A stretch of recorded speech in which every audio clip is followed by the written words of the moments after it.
Good morning, good morning.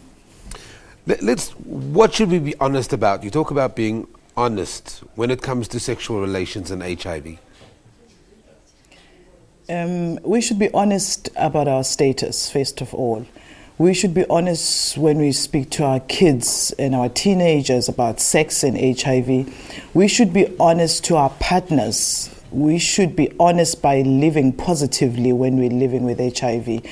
And I think also that honestly would emphasize, and it will strengthen the support that we're supposed to receive as people living with HIV. As I've been living with HIV, if I may correct you, for 17 years. 17 not years. 8 years. Yes. The writer of the foreword in the book says that this is one of those books that it doesn't drag you down, but it's quite uplifting, it's positive. Why that approach? Because often when we speak about HIV, we think about death, we think about life coming to an end. And as a person living with HIV, 17 years later, I'm still here, I'm not dead.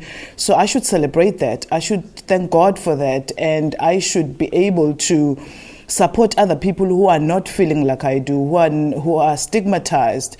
And I think that message and that energy, and also because I'm a jovial person, I carry it through the book as well. Often when people disclose their status, whether it's negative or positive, people in turn receive that in one way or another. In your case, when you disclosed your status to your mother, all you got was love and sympathy and empathy. What is your relationship like with your mom? Oh, my mom is my light. She's my rock. It's a pity now she's been diagnosed with Alzheimer's. So I pray and I wish her spirit can see how much she's carried me. And I enjoy the support I get from my mother, because I wouldn't be sitting here if she had kicked me out from home, if she had rejected me. And I'm hoping when people read this book, they can also learn to support their kids, to support their loved ones, because this disease is not just for a person who's living with it, it affects families. And we can fight this scourge by supporting each other, by loving each other, because the person who's living with HIV, if they're still breathing, they're alive and they need life more than anything. Just very quickly, take me back to the day before, or the actual moment you decided that you needed to disclose your status. Just how difficult is it? Because you can't control how the other person will react to the information you're sharing. Oh, of course. You don't expect they're going to hug you and give you all the love that you think you deserve. I think you need to sort of disclose to yourself. You need to also be prepared. For myself, I think I was drowning. I could see this is not the life for me. I knew I didn't want to die. I knew I didn't want to be sad and depressed. I didn't want to live in a corner, because I'm a free person. And when I told my mother, it was easier because I was going through some career drama. So she already knew I'm going through something. And I thought, I might as well just tell her. My CD4 count is down, and I think literally I'm dying inside and out. I might as well tell my mother. So for me, it was easy that way. But for other people, if everything is going well, you need then to prepare yourself.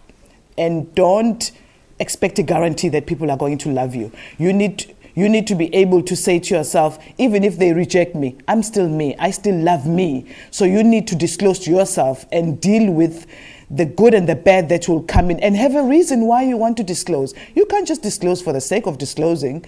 It's either you want to help other people, it's either you want your family to be aware of what disease you have, so that they can protect themselves and support you, but have a strong reason. And once it's out, you need to stand firm. Because you can never go back. Very quickly, what's the journey you want the reader to go on? Because you are living with this, you do these talks, you are open and frank about it, you're part of the creative industry. At the end of the day, what is the one message you want us to walk away from this book? Let's be honest. Let's be honest. Let's go and test. Let's be honest to our kids. Let's speak to our teenagers honestly about sex. And be open.